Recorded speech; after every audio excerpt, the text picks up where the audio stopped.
Marcus Taramina. Yeah!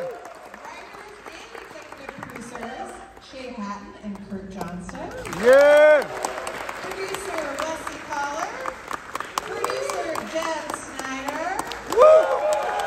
And your director, writer, producer, and DP, Zack Snyder. Yeah!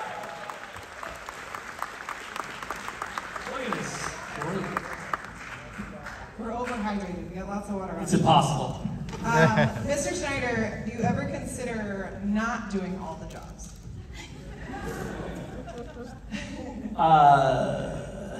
It wasn't really like a decision. You don't go like, oh, you know, I'm going to do all the jobs. That's what I want to do. It didn't really happen. It doesn't happen that way. You know, because as far as the big weird job that I did, I mean, in Hollywood was I was a cinematographer, right? That's the weird job that I shouldn't have done, that they would say I shouldn't do. People would say I shouldn't do. Because when I did Dawn of the Dead, I remember I had, thank you, I had been working in the commercial world, and in the commercial world I was a director cameraman, which is basically a director DP. And so when I got that job, they said, look, you know, in movies, you know, you can't do two jobs. So you can do one job, and we're gonna have to hire you a DP. And I was like, okay, what do I know? I don't know anything about this, that's fine. But Matt Leonetti, who was the DP of that movie, who's amazing, he's a great guy, he was incredibly generous with me and incredibly, he knew that he would, because like, we would do setups and he would see that I was impatient and freaking out. And so he'd go like, you know, Zach, why don't you go over there and shoot a shot or something, you know? Make yourself busy over there. Go shoot some close-ups of those keys or whatever. So I had a second unit, and we had like this Innovision lenses, which were these kind of weirdo, super close-ups. So if you've ever seen the movie, there are these like crazy giant close-ups of guns and weird. Those are all the shots I did when I was in between setups. When he would say like, get out of here and go shoot something while we make the movie over here. And then I would come back and I'd be like, can we film now? And he'd be like, yes, it's ready. And I'd be like, okay, good. And so, cut to Army of the Dead. So we finished Justice League, and you know, suffice it to say, well, yes. But suffice it to say, I was a little bit gun shy. Maybe that's the way of putting it. So, as far as like, just like what I recognized on Justice League is that the bigger you got, the sort of further away you as a director were from the movie. So like you're in a giant movie, and over there, the actors are over there somewhere, and you're in a tent or at a table, and you have like all these monitors, and you're just kind of sitting there, you know. Looks great, guys. It's kind of that. But then what happened was when we were getting ready to like, when I was thinking about making Army, I was like, you know what? I really want to just be the DP of Army because I just feel like I need to get back and like just get a hold of these fuckers and like make a movie. And so that was kind of the evolution. And then like when we made Army, it was like really an amazing experience. I felt really close to everything and everyone, and it was really amazing. And then, so we just carried it on to this. So that was the weird, sorry, the fucking longest answer ever. I apologize. Jesus Christ, shut up, Snyder. Anyway, so that's the weird job. The otherwise, like with Kurt and Shay, you know, that's like normal, like we have fun writing the movie and it's really cool. And then they're like, okay, go make that movie. So that's like kind of normal Hollywood stuff. And then like producer, I'm gonna produce, yes, because I'm doing the movie, but you know, I have Debbie and Wes, so like I noticed you know, they're not gonna like, the bottom's not gonna fall out of it, right? Because these guys are awesome, so it's gonna work. Yeah. Yes. It's true. Thank God.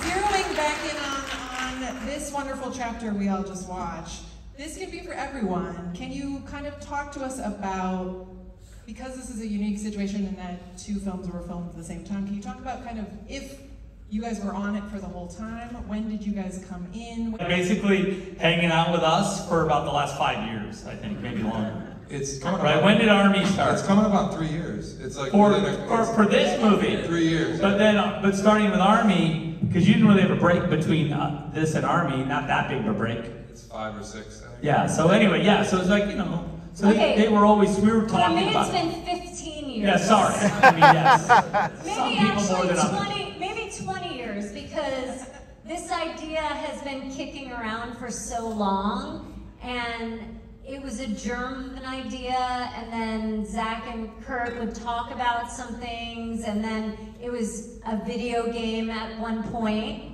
and it was a television series at one point, and then I think we had a conversation, and I said, it should be a movie. This is what we do. Like, let's make this into a movie.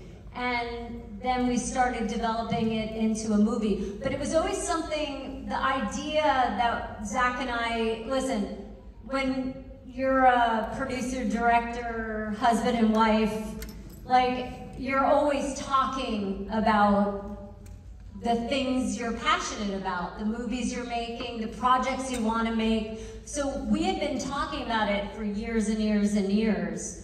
And then to actually have the idea, to have a studio willing to make something of this scale with an original IP and original characters is really kind of unheard of today, because everything is sequels, prequels, it's a game, it's a this, it's a that. It was quite a gamble for them, and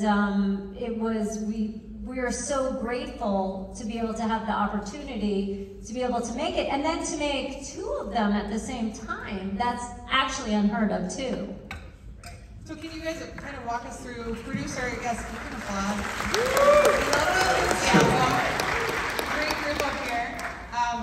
Producer, writer, editor, VFX team, can you talk about kind of when, like for part 2, I'm just curious, what things were you excited to dig into on the second chapter? Obviously you filmed it all at the same time, but was there some sequence that you were excited to get to? Was there something from script that you were so excited to see? Well, Dodie, I mean, I think that because we shot the whole thing at the same time, and Dodie was cutting all along, we would have basically, the movie was kind of happening. I don't know, was there any, I mean, I guess, Dodie, talk about a little bit, like, one of the sequences, and then I'll let her talk about it, I'm sorry.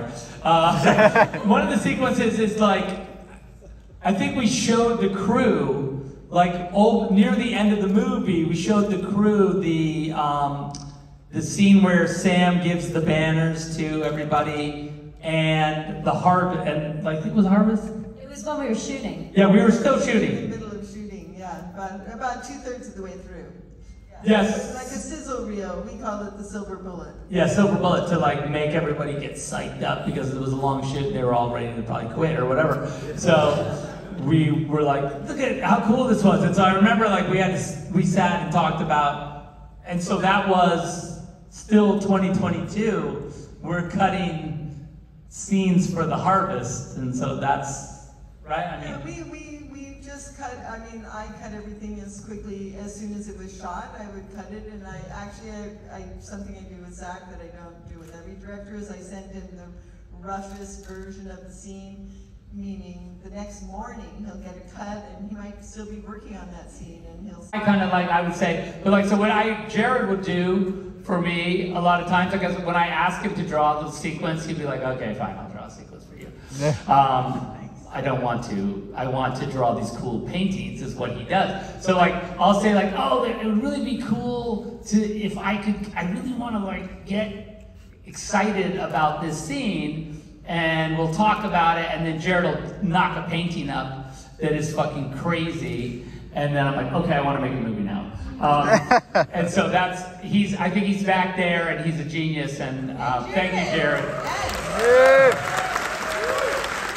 And all the storyboards, as well as the paintings, really inform what Marcus does, because a lot of times if things aren't thought out in pre-production, it costs a lot, there's a lot of stuff thrown out. So I know, Marcus, can you talk a little bit about how this process affects you? Yeah, absolutely. And it's interesting. I never. Question, we're coming back to that. It's fine, it's fine. We won't leave it. It's not going anywhere.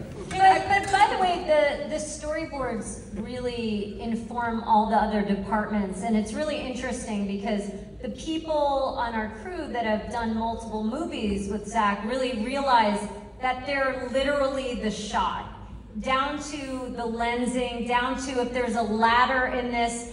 And sometimes the newer people, we would have these storyboard meetings, and they'd be like, oh, okay, and they didn't realize, they would think like, oh, it's the words in the script, but it's like the boards come from the script and then inform more. And we'd show up on set and maybe that ladder wouldn't be there, and Zack's like, well, the ladder is right here, and they were like, oh, we didn't know that, like, you really meant that. And then people catch on, oh, it's exactly how it is. And it's really interesting. I think some of the making of books show a comparison of the drawings, sometimes the previs, and then the actual shot. And it's so amazing to me how accurate it is when you look at them in comparison. Yes, thank you, by the way, for doing that, because it's a dream to be here. Yes, it's that. Thank you for doing that. Well, it's not, it's, you know, I really wish, when we were doing Sucker Punch, I remember, thank you, I remember the production staff saying, you know, who was it? Who said it to me? Well, I forget, one of the production, like, old-timers was like, one day you're gonna, like, not draw these drawings and you'll be able to just, like, you know, just make it up. I'm like, well, I can make it up, but like, I just thought the drawings were helpful.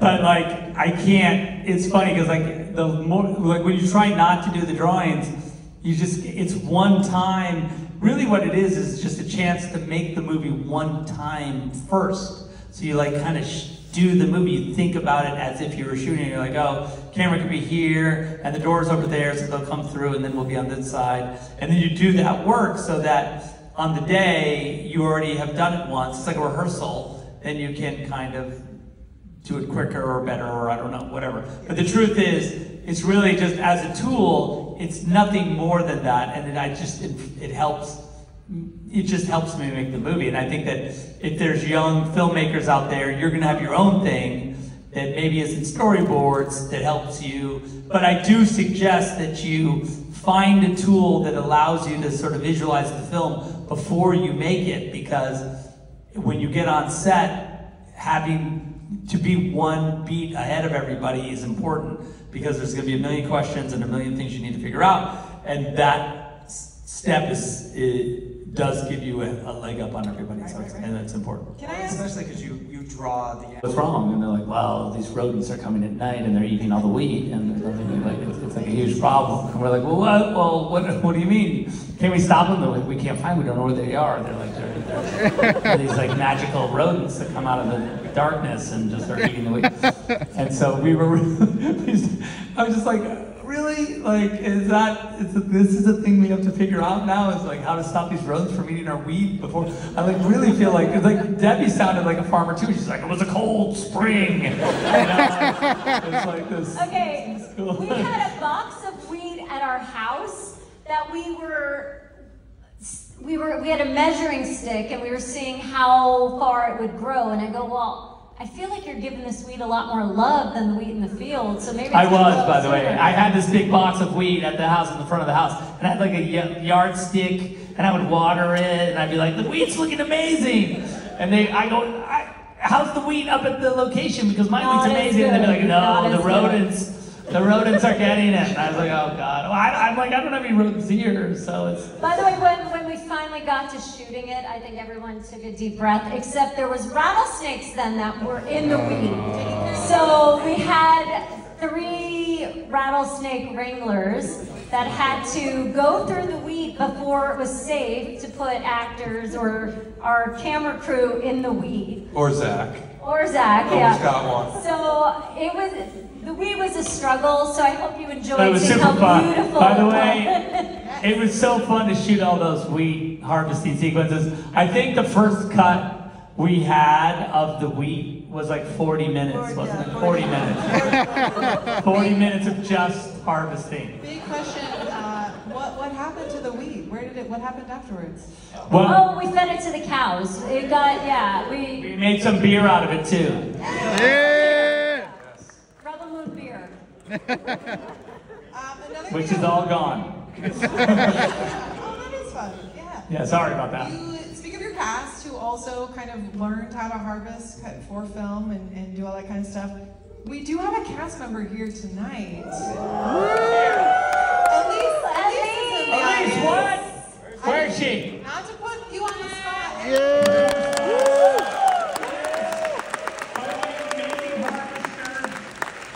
Come on, you know you were. Yes, I will embarrass you. We would love more action with each of the cast members in this film, and we could absolutely talk about Elise and her abilities, but I would love to kind of talk about your cast and the kind of leveling up they do in part 2, at least from my perspective. Well, it's a lot of fighting. I mean, it's a lot of like real fighting. Elise, for instance, has that amazing sequence where she comes out of the water, she blows up the mechanized tank thing, and then she's out there by herself fighting all those guys in that sort of weird crater. And I remember we were filming it, and I was like filming her and basically like falling all over the place because they were like, all the dead bodies of the soldiers would like roll under my feet, and so I'd have to like jump over them and then like still try and find her. But it was great. And then there's that shot where after you fire the rocket launcher and the thing blows up, where I was chasing you down and we both sort of tumbled into that thing and fell on top of each other. I don't know if you remember that, but That'll be in the BTS. it was pretty crazy.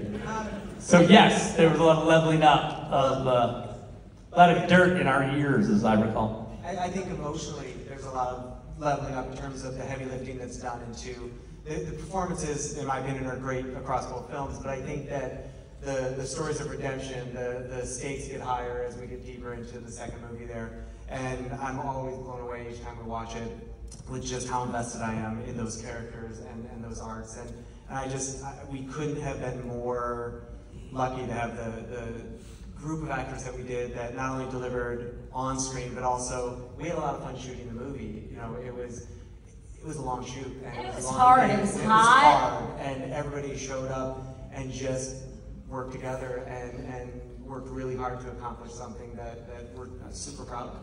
Yeah, it's awesome. I love to talk about fight sequences because I think fight choreography is awesome to watch. You all do collectively. You do a really good job with it. And I think with talking to Dodie and Marcus, can you talk a little bit about the epicness of some of the fight sequences and how you like your part in what you love to shape those and how you kind of enhance the performances? Well, one thing I did want to say that for editors, the sentence we don't want to hear is fix it in post. And Zack fixes it in prep. And that's what I was saying about the storyboard, also about something he calls stunt biz, where his stunt team videos themselves doing all the stunts. It's blocked up very, very carefully. They cut the sequence together and he gives feedback and notes on that, and they keep tweaking that action for months, actually, before shooting even starts. And that totally informs the edit of those really complicated sequences. Plus, he puts the actors through very, very rigorous training, so they're doing, I mean, the scene on the sliding platform is mostly Cora and Noble, the actual, Sophia and Ed, doing their own stunt work.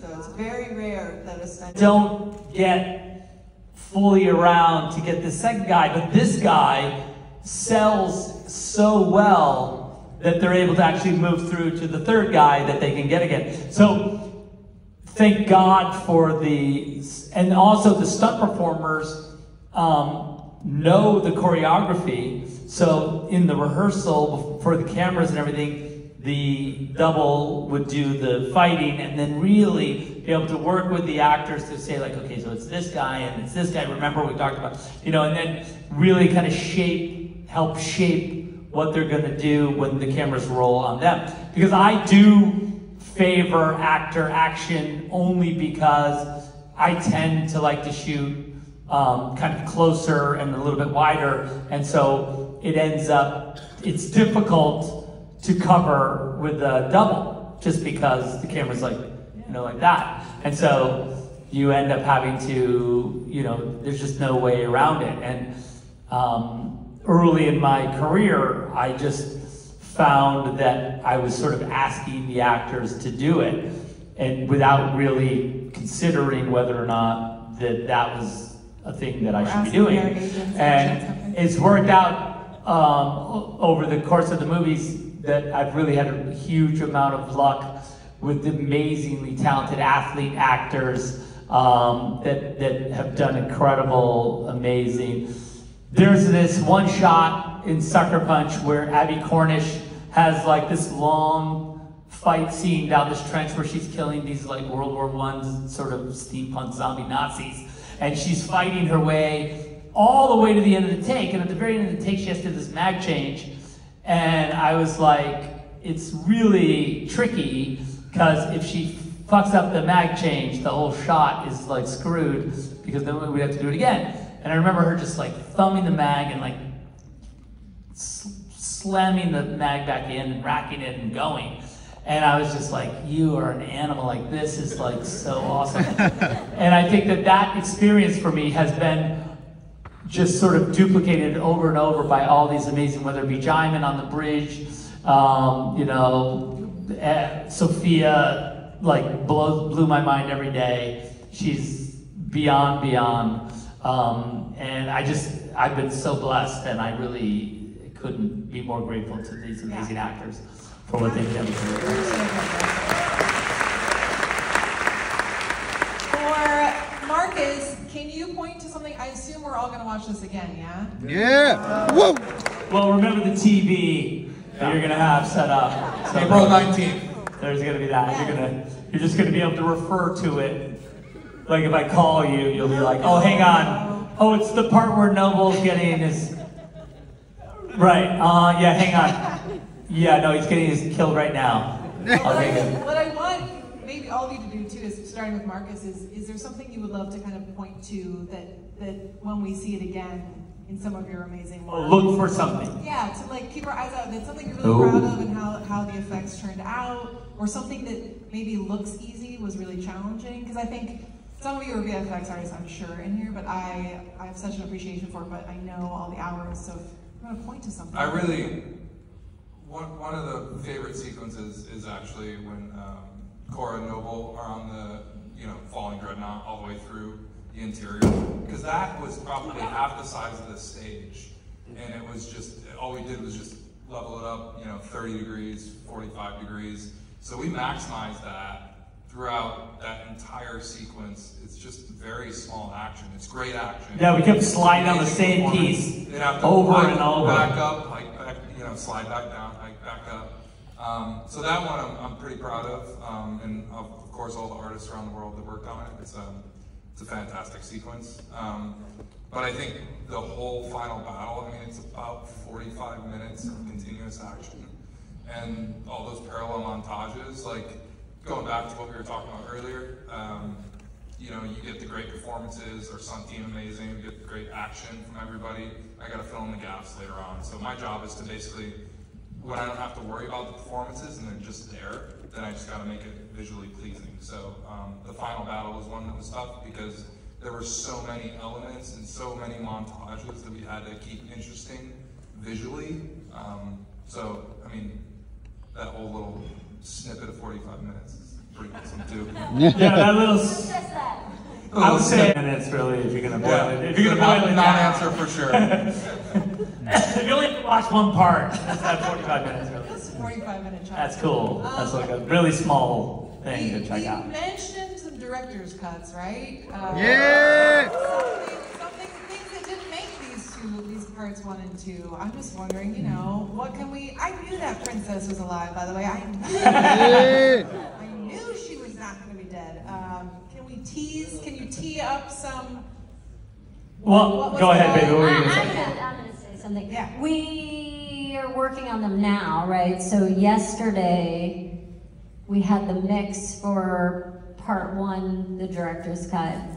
And I hadn't seen it in a long time because we've been working on, you know, you're working on pieces of things and we have to deliver these movies. So it's like I saw the cut in the fall, and then visual effects has been working on all the effects and everything. And it just struck me that, like, tonally it's a very different movie. And I think the takeaway, it's just more... Yeah, we like to think about it like it's the alternate universe of Rebel Moon. It's like a whole, it's like a different sort of, the jumping off point is completely different. And so you sort of enter the movie from a totally different place, and it really paints, and every scene after that is different because of what you saw. Yeah, that's what I was gonna say. Like, there's a lot of additional footage, right? Because it's an hour of additional footage.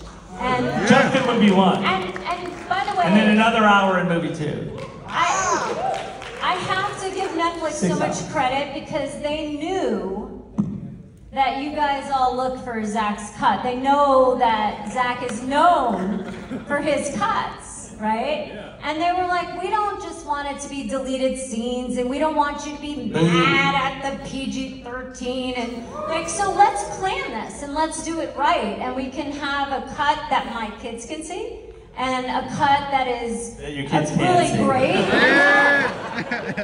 You do what you do, and that support was, we've never done this before, and it was really, you know, incredible. But it is true when watching it yesterday, and you see there's like this crazy scene, and then the scene after it, even though it's the same scene, just takes on a slightly different tone, just in general. And I will say also, I mean, just as a, you know, as a little piece of the details of that cut are so crazy, because even in scenes that are exactly the same in the PG-13 version as they are, in some of the scenes, the same line that is delivered in the R-rated version as opposed to PG-13 is a different take than it is in PG-13. So like, even though it's the exact same words, the performance is slightly different. And so we really were in the weeds that deep, where we were like, in the alternative universe, this is the correct take for this movie, as opposed to the PG-13 version where that take is the correct take. So I think that's how insane we have gotten with it. And it's really exciting. And you know, it's just cool to like, and Netflix is an incredible partner, and they've been amazing in shepherding these movies, and then they've been amazing with the director's cuts to go like, okay, well, let us see them when they're done, and that'd be awesome, you know, because it's a different experience, you know, like to just say, they don't even, like I showed them the movie, they're like, we didn't even know what was in this, we didn't, like, it could have been anything, because that's how, like, you know, they were incredible partners with this, where like, I really relied on them and wanted their like input and their, you know, understanding of the market and understanding of what, you know, a broad audience would appreciate and love, and we really worked together to make movies. And this movie and movie 1, and then also they were incredibly gracious with giving me a lot of space with the director's cut, so it was really cool. Yeah. All right, well, just to recap, that's 6 hours. Yeah. Just to review that. And also released at the same time, so you can see them all together. Yeah, we come out on the same day, so it'll be like a double with cheese. Yeah, it's gonna be good. We're coming up on our time, but we amazing team, and also, because that's the thing, I mean, really it's important to realize that it actually is 4 movies. It's not, that's when I say, like, the director's cuts are the alternate universe version, because they really are different movies. And so it's not just like, oh, whack, that's like, put a couple of those shots in and now it's the director's cut. It's not like that at all. It's like the whole thing, and everyone's exhausted by it, which is good. You can tell if you just look at them, they're all like shaking their heads, and I'm like, yeah, it really fucking is 2 other things, you know. No one told us. You know, like, oh, it's going to be a little longer. A little fucking longer. It's a whole other thing. So anyway, I just, without the dedication and incredible, even like with the actors, they've had to come in because they're like these whole new scenes, and tons of like ADR, tons of extra work that, you know, normally when the movie's out, you're like, okay, the movie's done. I'm done with the movie. No, wait, not quite yet. There's another movie that we have. So it's really exciting. And again, thanks to Netflix for the amazing support. It's incredible. And by the way, thank you to you guys. I mean, we have felt so much love through the years and through good times and through really hard times. The fans have always been there for us. And it really does mean something, and we are touched so much by your stories and just how you've embraced and supported us. And it really, we realize that, and we do not take it for granted. So thanks for coming out tonight. Watch the movie again on Netflix, and I've been told that it's important to give it 2 thumbs up, so do that, and then we'll watch movie 1 again. Yeah, apparently the computer loves that, so. Yeah, you gotta, one thing I wanted to Hal will add kick your here. ass if you don't like it. Zach's team, Zach and Dev have an amazing creative team. They've tons of people that work with them for years. Prop-wise, favorite prop, well, Cora's gun is pretty. I do like the Imperium assault rifles, which we had about 1, 2, 3, 4 variants of, in 5 variants of, that were designed by us and by Brad, and then manufactured by Weta Workshop, and then sent over to us. Weta Workshop also manufactured the Beetlejuice chairs. We call them the Beetlejuice chairs. You know those chairs that grab the people? Because you know, like in Beetlejuice, that chair that grabs. Similar. We realized that after. I was like, you know, that looks like the chair from Beetlejuice. You know, the chair. So anyways, they built the Beetlejuice chairs too, and they're incredible. But of course, with him managing them, and also Noble's bone staff is really like, I have one in my office, and it's really got this insane. So like the mythology is basically that the ancient Issa, the original Issa, there's been 3 incarnations of Issa. The original Issa was born during a time of upheaval, and to escape this conflict, she was taken across the desert on this creature called the Lochnar, and the Lochnar, that is the femur of the Lochnar that died carrying Issa to safety. Even though that's not the original one, that's the attention to detail Brad was able to put in, if you look really closely at the prop, in the sort of where the sort of femur would meet the hip joint, in the kind of the what do you call it? The nubby ball socket, yeah, the ball joint part of it. There's a little window cut out, and in it is a little shard of bone, as if all they had left over from the original, Lochnar piece of bone was that little piece, and they were able to put it in like a relic, into that little window. So I really thought, and then right in an Imperium written all around it is this thing like preserver of Issa, blah blah blah blah blah, some kind of cool, bullshit. That's some of the costumes are outside. As you guys think, there are some of those. Oh yeah, I don't know. Is there a bone staff out there? You can take a look at it. Yeah. Might be there. Anything else before we go? You guys have been awesome. They could talk all night. Thank you guys. We have Netflix, so tune in. Thank you all so much for staying. Yeah. That's a wrap. Rebel Moon at the Egyptian. What a premiere. Y'all aren't ready. Y'all aren't ready. Rebel Moon Part 2. April 19th. Netflix. It's going down, baby. Rebels. Rebel.